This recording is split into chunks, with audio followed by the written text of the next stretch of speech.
موبايل ايه ده فاليو اللي ب 140 الف جنيه؟ موبايل 4 سلندر واستعمال طبيب؟ بتضحك علينا يا فاليو. تعال نشوف ونعرف ايه الحكايه.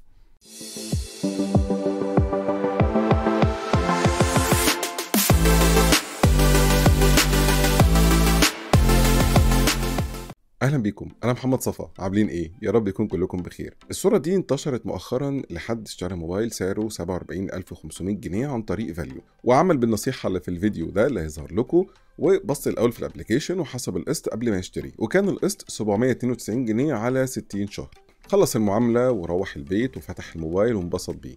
بس هو بعد كده اكتشف ان قسط الموبايل 2051 جنيه في 60 شهر، يعني حوالي 123 ألف جنيه. موبايل ب 123 ألف جنيه طبعا بعد حساب الفوائد. ولما تقرا التعليقات تلاقي ان الموضوع اتكرر، وفي حد قال ان اشترى الموبايل وصل سعره ل 138 ألف جنيه. الحاجه المشتركه ما بينهم ان المبلغ اللي طلع له في الابلكيشن غير المبلغ اللي طلع له في الايصال بتاع المعامله. القسط اللي اتطبع كان القسط الكبير. طيب نتصرف ازاي في الحاله دي؟ كمل معايا الحلقه وتعالى اقول لك تعمل ايه وازاي تطلع باقل خسائر ممكنه.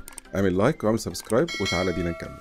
تعال نقسم الحلقه لجزئين. اول جزء الجزء الخاص بالابلكيشن نفسه. مؤخرا وبسبب اسعار الفايده في مصر اللي بقت حرفيا في السماء، عروض التقسيط بقت مختلفة شوية عن الأول. يعني مثلا يقول لك التقسيط بدون فوائد في الفرع الفلاني، تقسيط على سنة أو سنتين بس بدون فوائد، أو يقول لك تقسيط بدون فوائد على منتجات معينة. فمهم جدا وأنت بتحسب القسط بتاعك على الابلكيشن اتأكد بالظبط من الاختيارات اللي أنت اخترتها والأماكن والمدة وكل الكلام ده كله، لأن ده في الآخر بيأثر على هل التقسيط بفوائد ولا بدون فوائد. تاني حاجة أنت هيطلع لك إيصال وهتمضي عليه، فبما إنك هتمضي بص كويس قوي بتمضي على ايه، المده والمبلغ وكله. موضوع بقى الشروط والكلام الكتير المكتوب ده مش هتفرق، لو ما دفعتش كده كده هتزعل.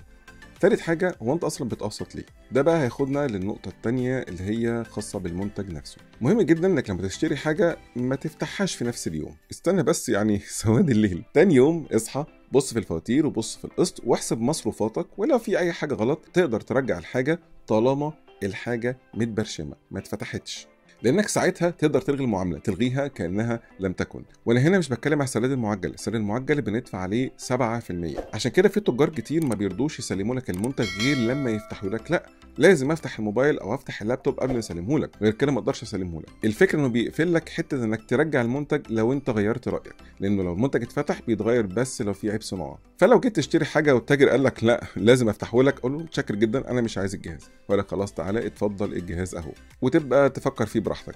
بس فعلا في قرارات كتير بتتغير لما بنفكر فيها بالنهار. على الاقل تفتكر ان على قد لحافك تمد رجليك. تحياتي.